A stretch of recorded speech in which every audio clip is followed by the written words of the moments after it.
everyone, Jackie here with Joe from Spooner Incorporated. How's it going, Joe? It's going. Hey everybody, how's it going? Going good here. Hopefully there too.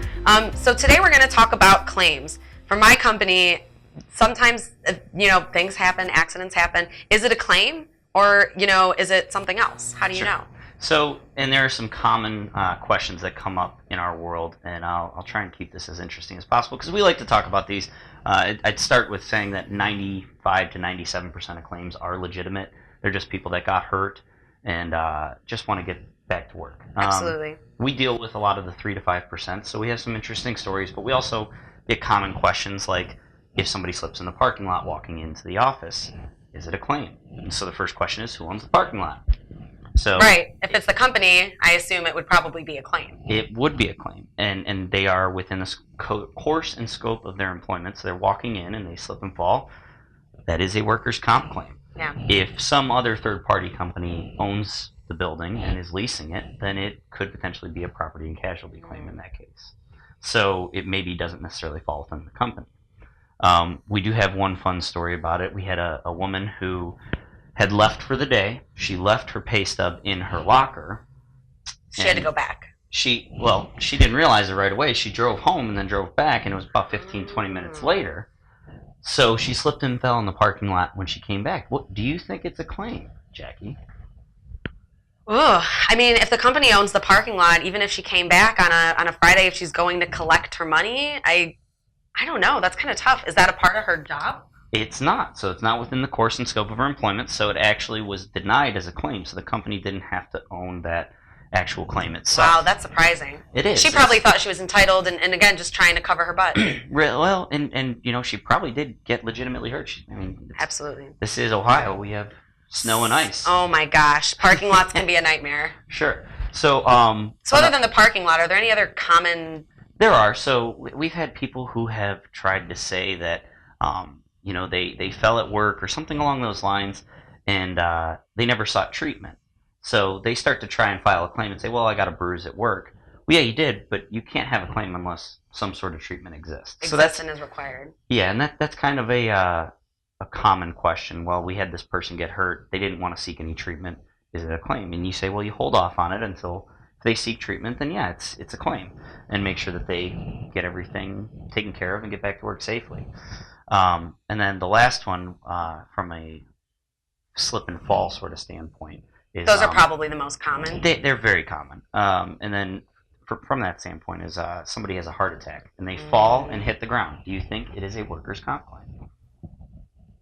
I'm guessing if their head hits something that causes an injury that needs the treatment, maybe it could be. You've been reading the Cliff Notes. Yeah. So actually, yeah, you gave me a spoiler alert. If somebody has a heart attack and falls and hits the ground, no, it's not a claim. But if somebody slips and, well, not slips, if somebody has a heart attack and falls and they hit this table, that's a claim. Hitting the head is then a claim. So just a little... The heart attack's not the claim, but if they suffer an injury from the fall and it's equipment of the companies, then that's a claim. Correct. Okay. So, and then this is the last claim story I'll give you, but we had a interesting one, and we'll do a little bit of bragging about our claims management and our ability to dig up some background stuff. And this one actually came from what a lot of us use, which is Facebook.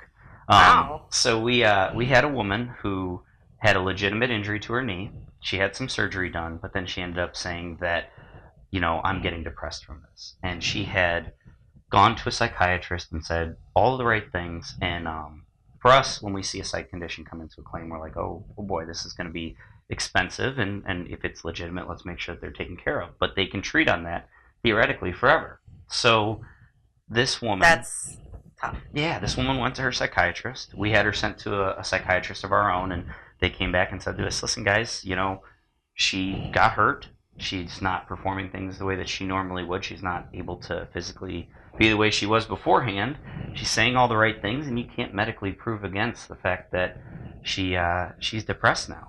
So, kind of pulling a last minute try was our claims department went onto Facebook the week of the hearing and saw that she had made a post. And mind you, this is a woman who said, I have no hobbies, I have no friends and family support, things that a depressed person would say. Yeah, saying she's alone and doesn't have support and things just aren't going her way. she had posted on Facebook and held up a picture of her killing an 8-point buck. And she said that, I just had the best weekend with family and friends. And, I just can't believe how good hunting makes me feel. And it gets me back into the right frame of mind. And then to add insult to injury, to make sure it wasn't a Throwback Thursday, got the registration from the state to show that she registered killing that buck. And by bringing that into the actual hearing, we were able to get that claim denied. So try to share a couple of claim stories with you guys and just some of the things that we've seen over time. And workers' comp is boring, but it's not that boring. Well, and the whole goal of this, right, is to look out for your clients, look out for the employer, but also make sure that the people who are getting hurt are being treated fairly and taken care of, and just making sure that the just thing is happening. That's what you guys are there for. Yeah.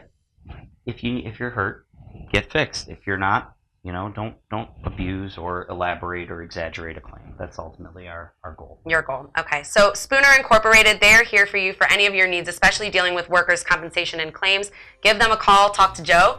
You can also visit them online, SpoonerInc.com, and that's INC, SpoonerINC.com. Thanks, guys.